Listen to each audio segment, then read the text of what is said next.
ఎటువంటి ఆపరేషన్ లేకుండా లేటెస్ట్ టెక్నాలజీతో చిన్న ఇంజెక్షన్ తో నన్ను పూర్తి ఆరోగ్యవంతురాలను చేశారు. Elite spine and pain management centre కి వెళ్తే మీ నొప్పులకు స్వస్తి. వాళ్ళు వీళ్ళు అంటారు కానీ మాస్ బీట్ కు నాటు స్టెప్ లేయడంలో మన హీరోలని మించినోళ్ళు లేరు. మన నాటు దెబ్బకి ప్రపంచమే స్టెప్పులేసింది. అట్లా ఉంటాది మరి మనతోని అన్నట్టు ఇప్పుడు గేమ్ చేంజర్ మూవీలోంచి రిలీజ్ అయిన సెకండ్ సాంగ్ రామచ్చా కూడా మాస్ ఆడియన్స్ ని భలే అట్రాక్ట్ చేస్తోంది, చెవుల్లో మోత మోగిస్తోంది. మరి ఆ మచ్చా సంగతి ఏంటి, ఏ రేంజ్ లో ఆడియన్స్ కి రీచ్ అయిందో చూసేద్దాం పదండి.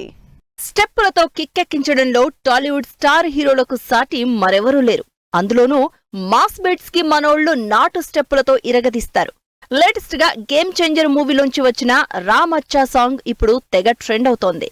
గ్లోబల్ స్టార్ రామ్ చరణ్ స్టెప్పులకు ప్రతి ఒక్కరూ ఫిదా అవుతున్నారు.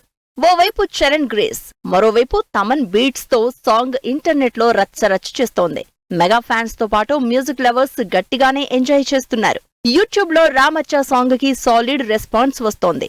ఒక తెలుగు వెర్షన్ లోనే 10 మిలియన్ కి పైగా వ్యూస్ ని రాబట్టింది సాంగ్. ఇక ప్రతి సాంగ్ ని ఎంతో స్పెషల్ గా తెరకెక్కించే డైరెక్టర్ శంకర్ గేమ్ చేంజర్ మూవీలో 5 పాటల్ని 5 డిఫరెంట్ స్టైల్స్ లో విజువలైజ్ చేశారట. తమిళ డైరెక్టర్ అయిన శంకర్ గేమ్ చేంజర్ మూవీలో మాత్రం ఎక్కడా తమిళ వాసన కనిపించకుండా జాగ్రత్తలు తీసుకున్నారట.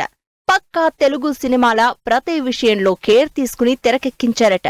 అన్నిటికీ మించి రామచ్చా సాంగ్ వేరే లెవెల్ అన్నట్టు చెప్పారు శంకర్. చరణ్ ఇంట్రడక్షన్ లో వచ్చే ఈ సాంగ్ ని 1000 మంది ఫోక్ డాన్సర్లతో షూట్ చేశారు. 2 రోజుల్లోనే అన్ని ట్యూన్స్ ని రికార్డ్ చేసి పాటని ఫినిష్ చేసేశారట తమన్. అంతేకాదు సాంగ్ లో 1 నిమిషం పాటు వచ్చే బీజీఎం ను చరణ్ సింగిల్ టేక్ డాన్స్ తో పూర్తి చేశారట. డాన్స్ విషయంలో చరణ్ ని ఢీకొట్టేవారు లేరు అనేంతలా ఎత్తేశారు డైరెక్టర్ శంకర్. అటు మిగతా మూవీ స్టార్స్ కూడా రామచ్చా సాంగ్ అమేజింగ్ అంటూ కామెంట్స్ పెడుతున్నారు. స్టార్ హీరోయిన్ సమంత చరణ్ ని ఎవరూ మ్యాచ్ చేయలేరని, ఆయన అన్మ్యాచబుల్ అని కామెంట్ రాసింది. అంతేకాదు ఫార్మల్ షర్ట్ ప్యాంట్ వేసుకుని అలా ఎవరు డాన్స్ చేయగలరు అని స్పెషల్ గా రాసుకొచ్చింది శ్యామ్. చరణ్ సతీమణి ఉపాసన కూడా రామచ్చా సాంగ్ చూసి హస్బెండ్ టాలెంట్ ని మెచ్చుకుంది. చరణ్ షేర్ చేసిన సాంగ్ వీడియోకి రిప్లై ఇస్తూ మిస్టర్ సి డాన్స్ తో హై వోల్టేజ్ పుట్టించారు అని కామెంట్ చేసింది. మొత్తానికి game changer first song so అనిపించిన సెకండ్ సాంగ్ మాత్రం దుమ్ములేపుతోంది. మాస్ ఆడియన్స్ కి మంచి కిక్ ఇస్తోంది. ఇక డిసెంబర్ రేస్ లో క్రిస్మస్ కానుకగా గేమ్ చేంజర్ మూవీని రిలీజ్ చేసేందుకు ప్లాన్ చేస్తున్నారు మూవీ టీం.